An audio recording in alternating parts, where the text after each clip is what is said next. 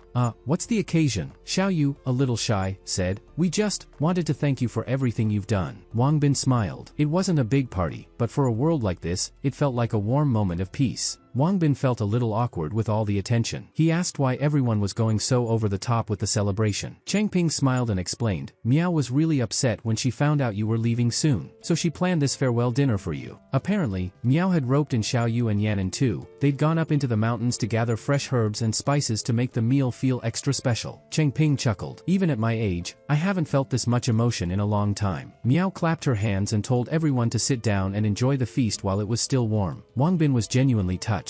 He thanked Miao from the bottom of his heart for the amazing dinner. Miao just smiled and said, "Back in my old life, I used to cook for huge banquets. This was nothing." She also complimented Xiao Yu, saying she was on fire today, not only helping with everything, but also managing to catch a pheasant on her own. Wang Bin scratched the back of his head and mumbled, "We're all just friends, you know, you didn't have to go through all this." As soon as he said that, Xiao Yu's expression shifted. She froze for a moment. So that's how he saw her, just a friend? Before things got more awkward, Xiao Nan's stomach growled loudly. "Can we eat now?" he asked, clearly starving. Miao nodded and handed out plates to the kids, telling them not to rush and to chew their food properly. "There's plenty for everyone," she said warmly. Then she turned to Wang Bin. "Hey, what are you gonna do out there without even a backpack?" Wang Bin smiled. "I've got my weapon. That's enough to handle anything." As he got ready to leave, he reassured everyone. "You guys can relax. I've got this. Just hold things down while I'm gone." Miao gave him a thumbs up. "We'll take care of everything here." Xiao Yu, still looking a little uneasy, asked if she could go with him. But Wang Bin gently refused. "I need you to stay here and protect the others. I promise I'll be back in a week, not a day later." Xiao Yu nodded, trying to look calm. "All right, just be careful, okay?" Then, like always, Wang Bin went into his room, closed the door behind him, and gave the system the order to transfer. "Transfer to real world, confirmed," the system replied. Within an hour, Wang Bin was back, sitting with friends on a sunny patio, sipping a cold beer. It felt like a different universe. He laughed and called everyone to the table. Hong Fei blinked in surprise. dude, were you starving or something? He pointed at the massive amount of food Wang Bin had ordered. Wang Bin just grinned. At first, I was gonna invite you guys to a restaurant, but this felt better. As he looked around at the clear sky, good food, and familiar faces, Wang Bin felt something real, joy. Honestly, he said, life in this world, it's just amazing. Hong Fei leaned over to Li Ping and whispered, yo, is he okay? Did all that money mess with his brain? Li Ping just shook his head and reminded Wang Bin about what happened with Li, how money can change people, and not always in a good way. Wang Bin heard him out, nodded, and said, alright,